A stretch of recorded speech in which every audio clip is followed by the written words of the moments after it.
ಅರಕಲಗೂಡು ತಾಲೂಕಿನ ಹುಲಿಕಲ್ ಗ್ರಾಮದ ಶ್ರೀ ಪ್ರಸನ್ನ ವೆಂಕಟರಮಣ ಸ್ವಾಮಿ ದೇವಾಲಯದಲ್ಲಿ ಇಂದು ನಡೆದ ವೈಕುಂಠ ಏಕಾದಶಿ ಪೂಜಾ ಕಾರ್ಯದಲ್ಲಿ ಹಾಸನ ಜಿಲ್ಲಾಧಿಕಾರಿ ಸಿ ಸತ್ಯಭಾಮ ಅವರು ಭಾಗಿಯಾಗಿ ದೇವರ ದರ್ಶನ ಪಡೆದರು.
ಬೆಳಗ್ಗೆ ದೇವಾಲಯದಲ್ಲಿ ಮೂಲ ವಿಗ್ರಹಕ್ಕೆ ವಿಶೇಷ ಪೂಜೆ ಸಲ್ಲಿಸಿದ ಬಳಿಕ ಉತ್ಸವ ಮೂರ್ತಿಯನ್ನ ಅಲಂಕರಿಸಿ ಪ್ರಕಾರೋತ್ಸವ ನಡೆಸಿ ವೈಕುಂಠ ದ್ವಾರದಲ್ಲಿ ಕೂರಿಸಲಾಯಿತು.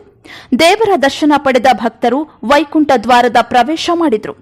ನಂತರ ದೇವಾಲಯದಲ್ಲಿ ಮಹಾಮಂಗಳಾರತಿ ಪ್ರಸಾದ ವಿನಿಯೋಗ ಮಾಡಲಾಯಿತು.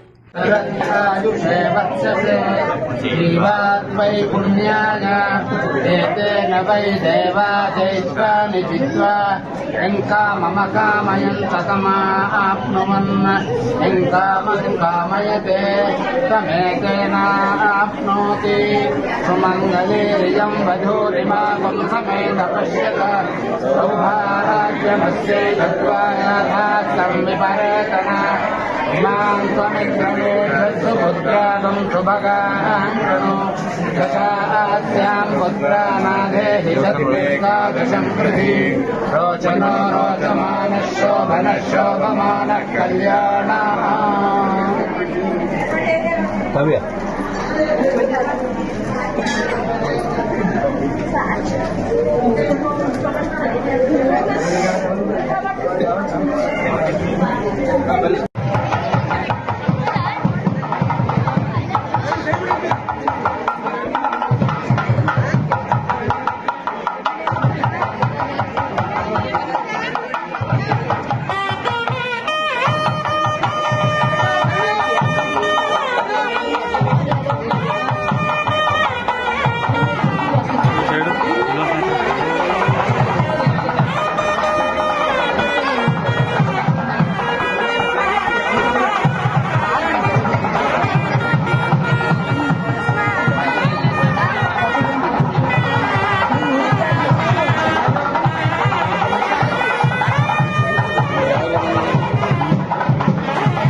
वक्षसे जीवात्मै पुण्याय एतेन वै देवा जयिष्वामि जित्वा यं कामम कामयन्त तमाप्नुवन् यं कामं कामयते तमेतेनाप्नोति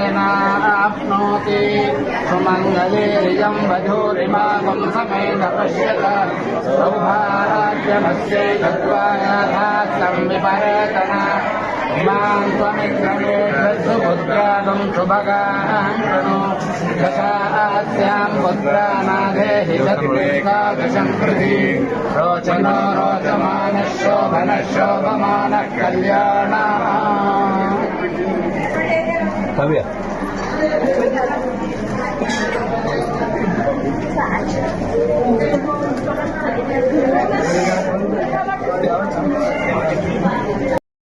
ಈ ಸಂದರ್ಭದಲ್ಲಿ ಮುಜರಾಯಿ ತಹಶೀಲ್ದಾರ್ ಲತಾ, ತಾಲೂಕು ಕಚೇರಿಯ ಶಿರಸ್ತೇದಾರ್ ಸಿ ಸ್ವಾಮಿ, ಉಪ ತಹಶೀಲ್ದಾರ್ ರವಿ, ರಾಜಸ್ವ ನಿರೀಕ್ಷಕ ರಾಘವೇಂದ್ರ, ಗ್ರಾಮ ಆಡಳಿತಾಧಿಕಾರಿ ಕಾವ್ಯ, ಪುನೀತ್, ಮೆಹಬೂಬ್, ಪಟೇಲ್, ಸೌಮ್ಯ, ಕಂದಾಯ ಇಲಾಖೆ ಸಿಬ್ಬಂದಿಗಳು ಮತ್ತು ಗ್ರಾಮಸ್ಥರು ಹಾಜರಿದ್ದರು. Voice of Kannadiga news, Hassan ಜಿಲ್ಲೆ, ಅರಕಲಗೂಡು ತಾಲೂಕು, ಹುಲಿಕಲ್ಲು.